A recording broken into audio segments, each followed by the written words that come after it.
Hey guys. Hey, just wasn't aware that I was on right there. And that was clear. So Maggie has found out about Riggs and Meredith, and we're gonna talk about it all coming up.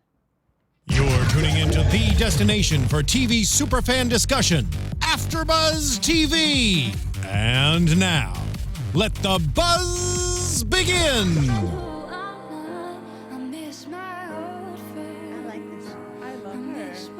It's my first time hearing the song, but I really liked it. I've listened to other songs of hers. She's really, really good. And I think the lyrics tie into almost every situation of this episode. Yeah. Hey guys, I'm Lynneisha. Thanks for checking us out. And tonight it's just me and Karina here. Yeah. Small panel. Small panel tonight. Shannon is out, Kelly is out, and Tim is out. But you're rocking with us tonight. You can find me on Instagram and on Twitter at Lynneisha_33. And you guys will find me everywhere on Instagram and Twitter at KarinaXBRGS. Yes. So I want to get into like Maggie, Riggs, and Meredith and everything, but it's so much of that. I kind of maybe want to start on the lighter things or, stuff that didn't have too much going on.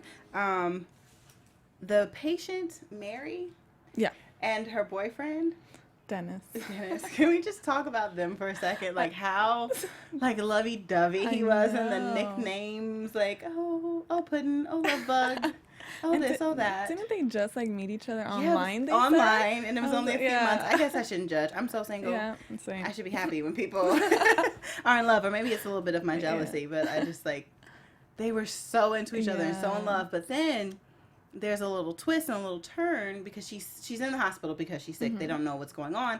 And then they realize she has worms in her intestines. It's gross. Yeah, and it's not just one worm. Yeah, it was like a nest. Oh my gosh, it was so stomach. many. I had to turn away at one point, like when they were taking them out. I was like, okay, that's a it little. Kind of looked that's like gross. Spaghetti. It did look like spaghetti. I wrote that like kind of looks like noodles. I know, I did. Kind of looks like some Thai maybe noodles they more. Use that. Like maybe. But no, don't say that because now I'm not gonna want spaghetti. But also like with going back to like their relationship, like it's kind of new and fresh, and they seem to be so into it. But then a little thing like this is something that was going on with her and something wrong with her. Like the guy kind of wanted to flip out and leave. Like he was really freaked out. His name was Dennis in this episode. He wanted to freak out. And he kind of was like, oh, I need to call your mom. Yeah. When he found out what was wrong with her, I need to call someone, like, just to get out of the room. Yeah, I can't say just to get out of the room. How do you feel about that with, like, relationships that move quickly? Do you think they also kind of sometimes can end quickly?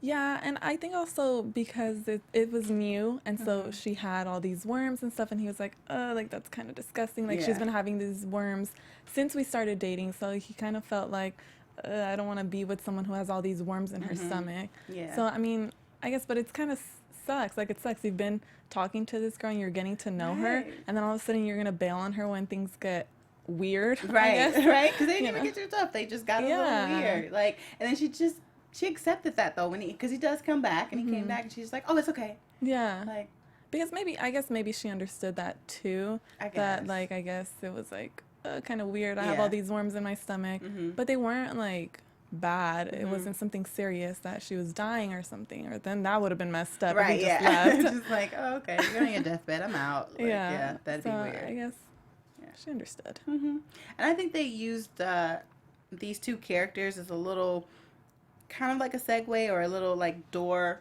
opener for April to be able to talk to Weber. Yeah. Because Bailey, she's on this mission, as we see, to get Weber and Catherine back together. Yeah. You know, so she kind of puts like April's on the surgery with him, like, okay, you have some time, talk to him, like try to get him, you know what I mean, to open up. So April used the situation with Mary and Dennis to kind of, talk about that, like, oh, well, he left right away. Maybe he didn't leave. Maybe that he can come back and things like that. And then Weber is just like, he picked up, like, you're trying to talk to me indirectly. Okay, I get it. But, and then when he said something like, well, maybe he didn't know so much ugliness was inside of her. Yeah. Like, and kind of speaking of Catherine with how she's handling everything and kind of how she threw him under the bus a little bit with Minnick and all that stuff. So like I said, I feel like they just kind of use that like as a segue and a door opener to kind of talk about that. Yeah. But. And I'm glad they also did it kind of in a funny way in a way because it was a very light scenario within all of them with Bailey being all funny and like you talk to him like I'm trying to be like a not matchmaker I guess like but like mediator and so I like that also they put like April in there too because we don't see really April with Bailey often. Right, so right. We don't. That was funny. Yeah, to have see them like their together. little, their little dynamic, and then like she kind of then jumping to Catherine's side of it, like when she made Bailey realize like you guys are very similar, you know, like you guys are very, very, you know, she kept emphasizing that, and then Bailey picked up on that too and was like, oh, you're right, you know what I mean? Like she's in a situation where she's married, her husband works with her and for her. The views expressed herein are those of the hosts only and do not necessarily reflect the views of AfterBuzz TV or its owners or principals. So, just almost lost my thought. So they're really similar because, you know, Bailey's husband works for her. And a similar situation with Catherine because she kind of, you know, owns the hospital and things like that, you know, with the board and everything, with being an Avery. Yeah. So she kind of tied that into it to say, look, you know, you really kind of don't know how to handle this, though. You know, we're similar in that aspect, but I've been here, I've been married to him for a while, and I know how to balance both. Because when we think about it, like with Catherine and her ex-husband, they didn't have a good relationship. You know what I mean? And then at that time, he couldn't handle his name by himself, his power alone. And on top of that, you know, a woman having, you know, that power over him, he just couldn't handle it. So that's not something that she's used to, because even Bailey mentioned, like, you're not used to being married and married to a real man, you know, to someone who you are kind of equal to, you know, and you have to kind of respect that. So when he pushes back on you, like, you have to be able to compromise and be open and talk about, you know, the things and the problems that you guys have.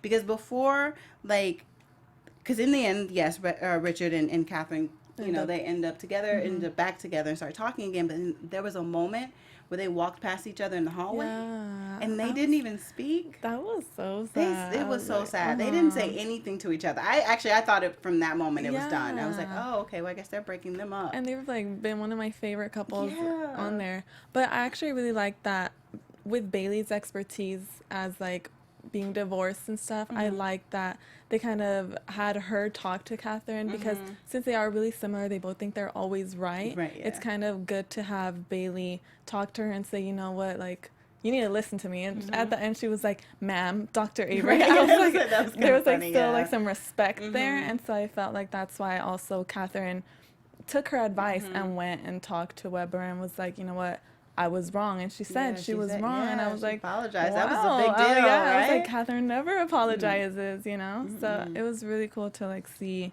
that she took her advice and ended up being together. I know, right? That was so sweet. They cannot break up. They I can't. would not be able to handle that. I was so sad when they walked by each other and they didn't even look at each other, didn't say anything. There was like a little like so much tension. Yeah, and I was like, is this really happening? Yeah. So I'm glad that April was able to kind of tap into Bailey to make her realize like how to get through to Catherine, because then, you know, we know that April and Catherine are kind of close. Yeah. So she has that insight to kind of say like, well, I know what would work for her, what would work with Catherine, how to get to her, how to get in her head and hopefully turn things around. And then that's what Bailey did. So I'm happy about that, because I couldn't see Catherine and Weber breaking up. That would just make me sad.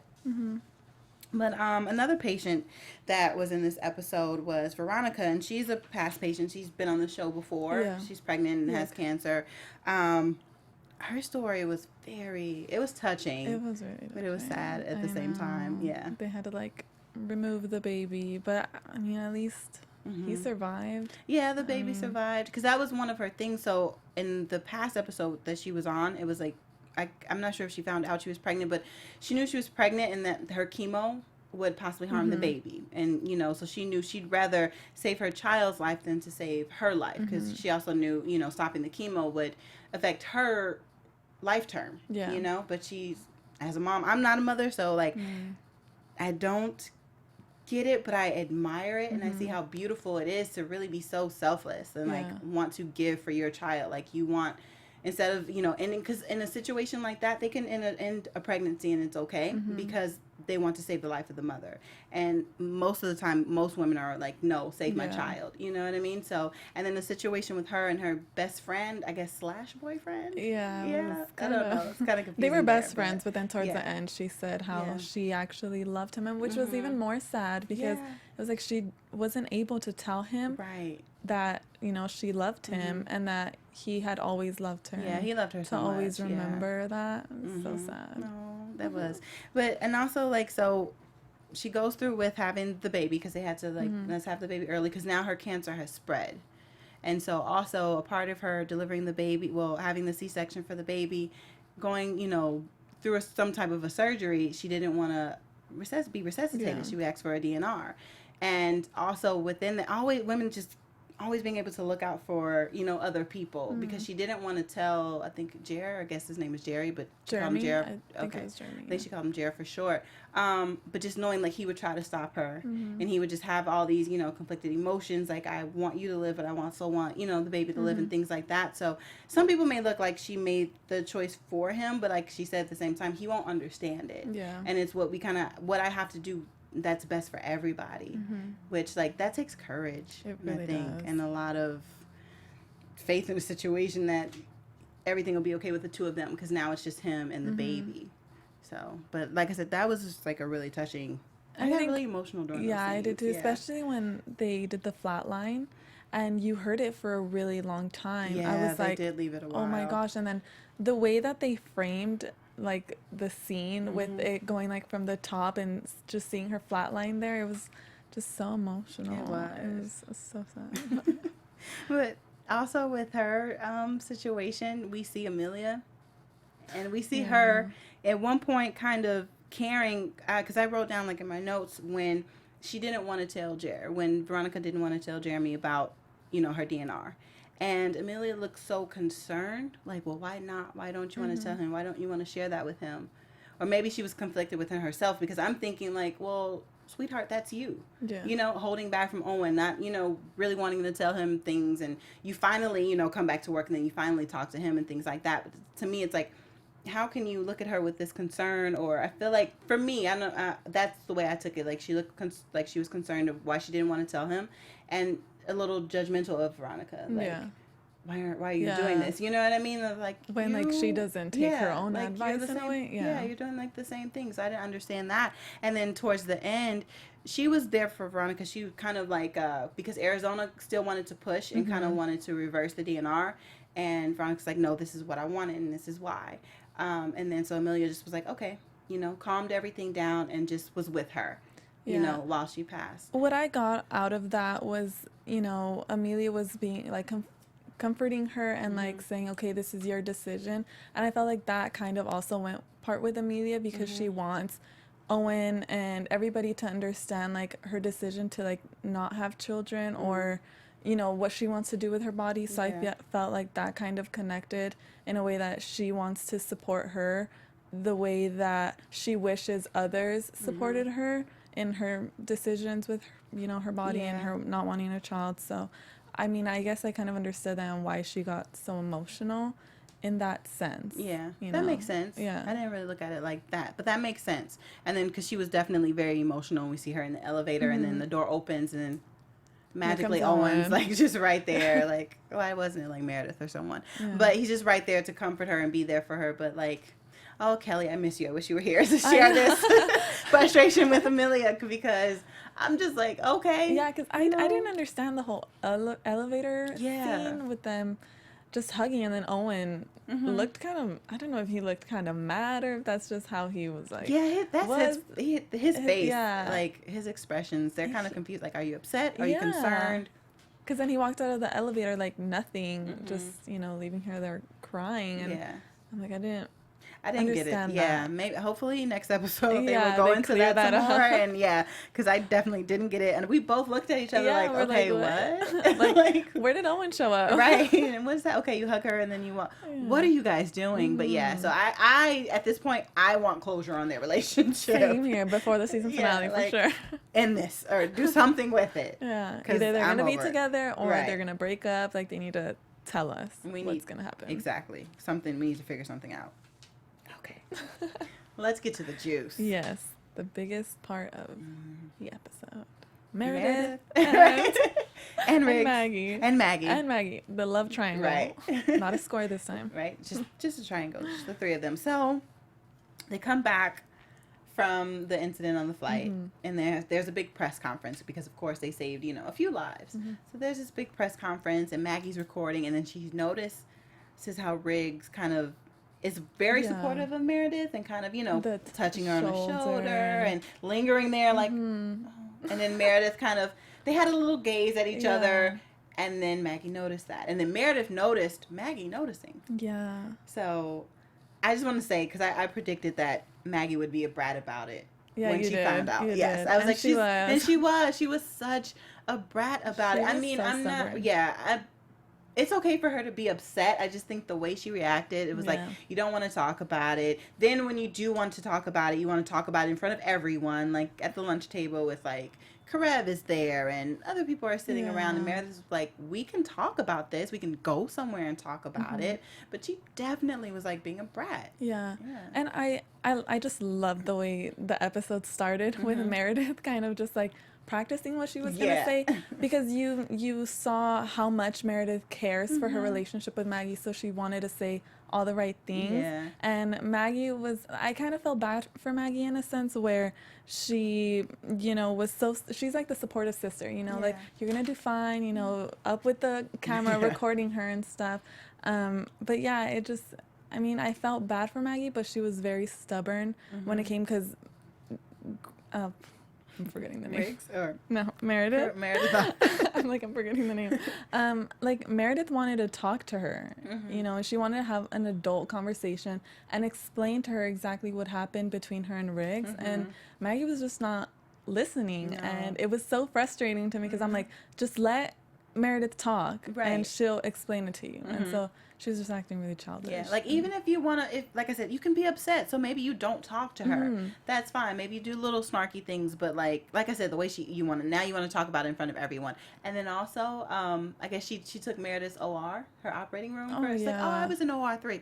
Oh, well, I took it. That's what we do, right? We just take things. Like, that was so rude. Like, right? So rude. Like for me personally, I would have gotten upset at that moment. I couldn't have cared about her feelings anymore in that moment. Like, okay, you're just gonna be a bitch about it. Like, come on, let's talk like women. Let's talk like adults, okay? So her feelings to me would have been like gone out the window at that point. And even when they were sitting with Karev and she was like, so you joined the Mile High Club and stuff like that, and I was like, why you gotta say things like that in front of him? Yeah, like either we're gonna talk about it or we're not. So it's my patience is short. I only have so long or so much empathy for you before it goes away. So what do you want to do here? You know what I mean? Like, clearly you can tell I don't have sisters. I have brothers, so we just probably fight about it, and then it's like, it's over. Yeah. I have a brother, I don't have a sister, so it's not much of a drama. Right, yeah. It's like, I don't have time for that. Like, make up your mind. But what was another thing that she did that I wrote about? So they do finally talk, but it's like Meredith had to force that on her, and she really called her out. She's like, stop being a jerk. Yeah. And I like that about what Meredith did, but she's like that though. She will call you out and she will call you on your stuff. And I like, she was like, okay, stop being a jerk, because that's what you're doing. Be upset, but like, you don't have to act out like this, And so they were finally able to kind of talk about it. They both got emotional, and we could understand where Maggie was coming from, because she felt lied to. Yeah. And then I think it was just like even more of like a stab in the back for her when she found out it didn't start on the plane. It started in Owen and Amelia's wedding. I know that was phenomenal acting, first of all, from both of them, but yeah, I felt really bad because she said, you're like you're the only thing I had left. And I was like, like that is true in no sense. Why does she always leave her dad out though? Well, I guess we haven't also seen him. Yeah, I mean, I know, like, Meredith may be the only one she has there, like, in Seattle. But, like, I feel like they need to tap into the relationship with her and her dad. Her adoptive dad. Yeah. Because, like, she just always, when her mom was going through, her surgeries and the whole cancer thing, it was like, he wasn't really talked about until the end when he finally did show up and then he was there for her. But I just feel like she always kind of acts as though he doesn't exist. That is true. Especially what happened to him. I thought. Yeah, like I thought he just came. Right. I was like, wait a second, he did come. I was like, I thought they would show him. See, you forget, or you feel like he doesn't exist. We feel like he doesn't exist. Well, so like, because they don't tie him into. They really don't. Like, he came to support her when the mom passed, and then that was that. And then he left because we thought maybe at that point they may go into a little bit more of his character and their relationship, but they kind of didn't. They leave us hanging. And then when she says things like that, like, you're the only thing I have left.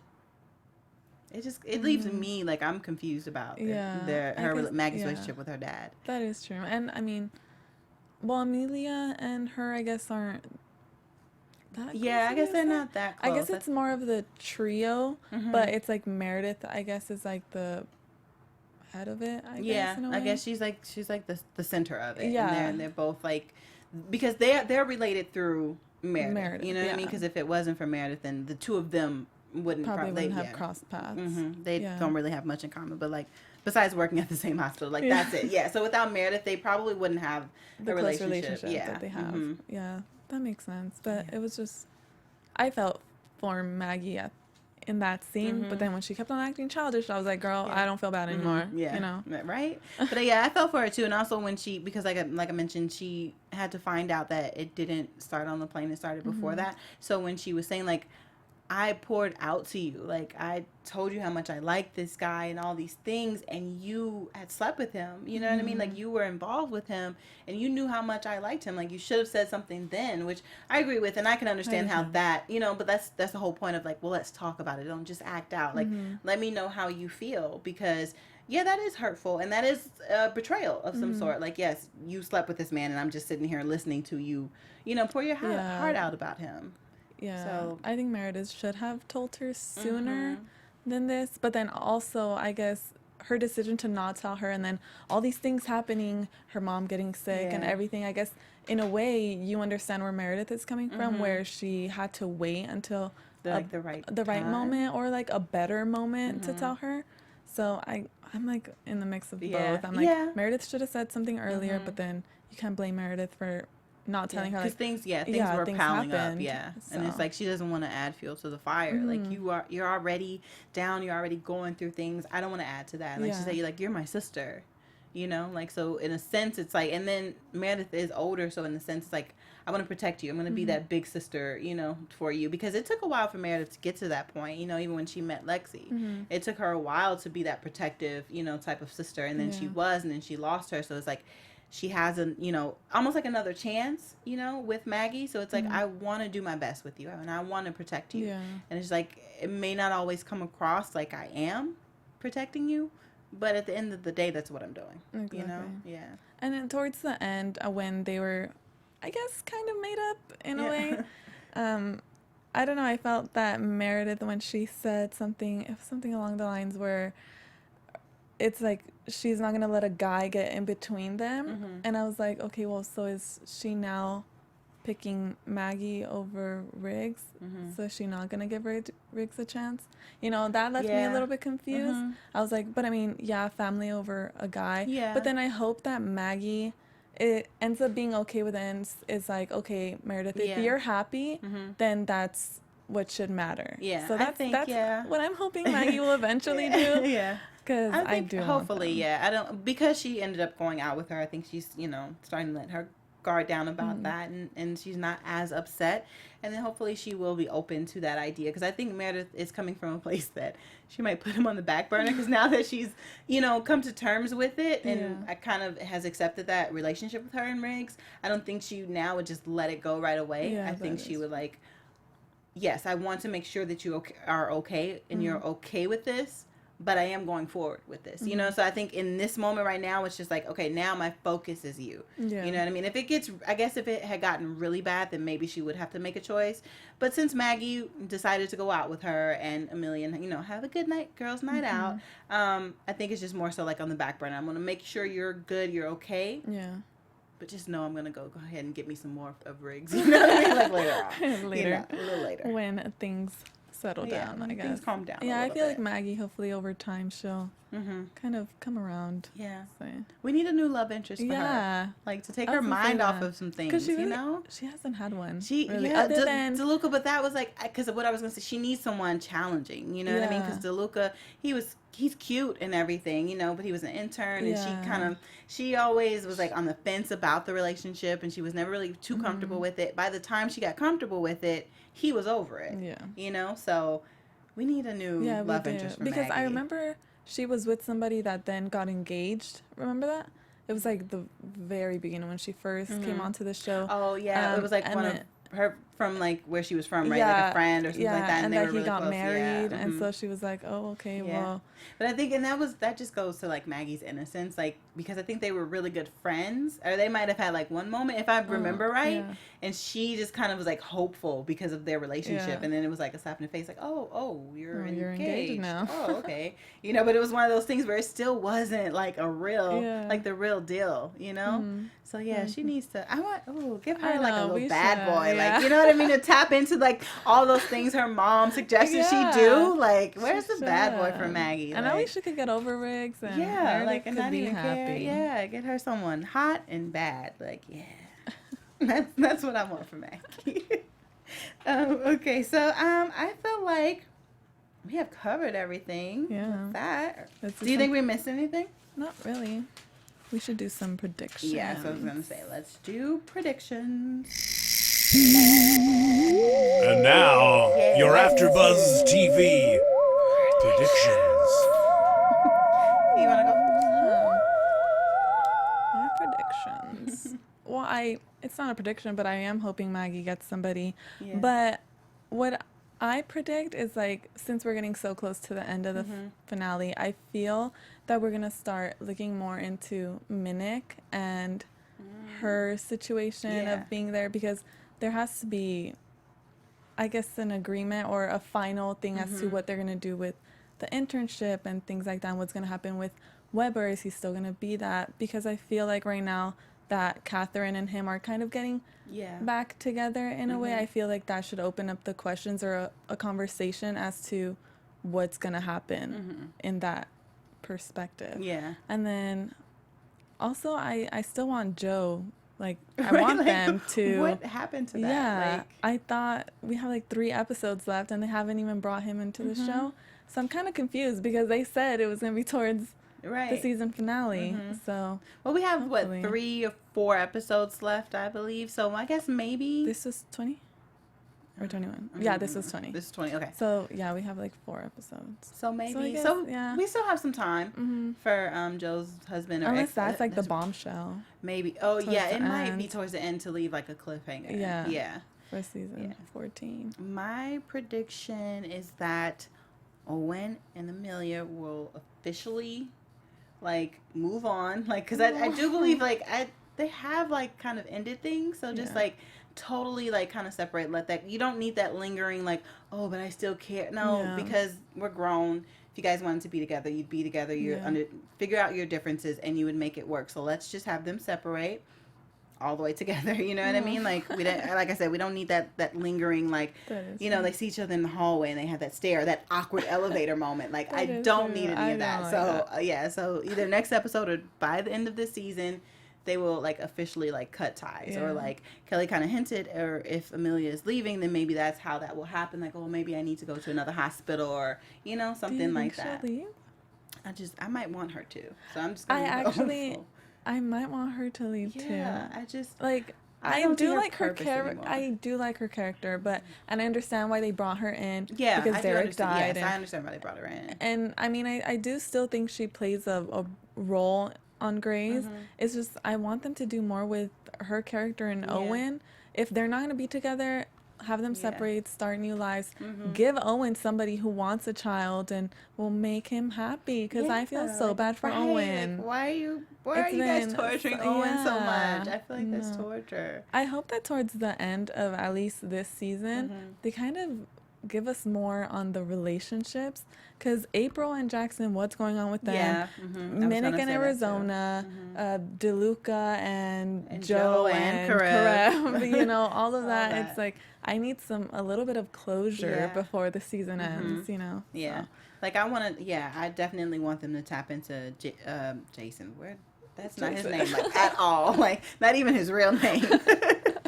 But Jackson and April, I do want them to kind of get back into their relationship, because they kind of left us hanging. Like, they had the night in the hotel, and they kind of came back together, or at least for that moment. And then it's like, okay, nothing. Was he wasn't even in this episode, huh? No. Only April. He came out a little bit. Like, it was like a couple lines. I think it was when he was talking to Maggie and he was like, oh yes, that's right. It was okay. Gray's. That's right. It was like really quick. Yeah. And like really short. But so hopefully they tap back into that. Actually, you know what? I think I want them to get back together. I do too. Yeah. I'm a so hopefully, big fan. So hopefully, they can work that out and get them back together. I want all the relationships to work. I really do. Except for Owen and Amelia. So all the Grey's Anatomy characters, relationships, all work out except for Owen and Amelia. And we'll all be happy, right? Yeah. So happy. and Joe and Karev, I mean, I don't know. I'm confused for them. Yeah, I'm confused for them too. I'm not like, oh, they need to be over with. I think it's okay for them. They went through a lot. It's okay for them to still be working it out. Mm-hmm. So I'm okay with that. If they don't end theirs, or if they drag it to the next season, like I'm okay with that. Yeah, I'm totally okay with that. All right, guys. Thanks you guys for hanging out with us tonight, and make sure you join us next week. Once again, I'm Lynneisha, and you can find me on Instagram and on Twitter at Lynneisha_33. And you guys can find me everywhere on Twitter and Instagram at KarinaXBRGS. And hopefully we will have a full panel next week. See you guys later. Bye.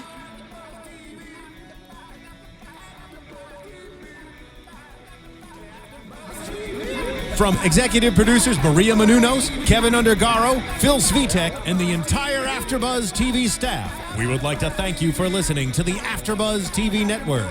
To watch or listen to other after shows and post comments or questions, be sure to visit AfterBuzzTV.com. I'm Sir Richard Wentworth, and this has been a presentation of AfterBuzz TV. Buzz you later. The views expressed herein are those of the hosts only and do not necessarily reflect the views of AfterBuzz TV or its owners or principals.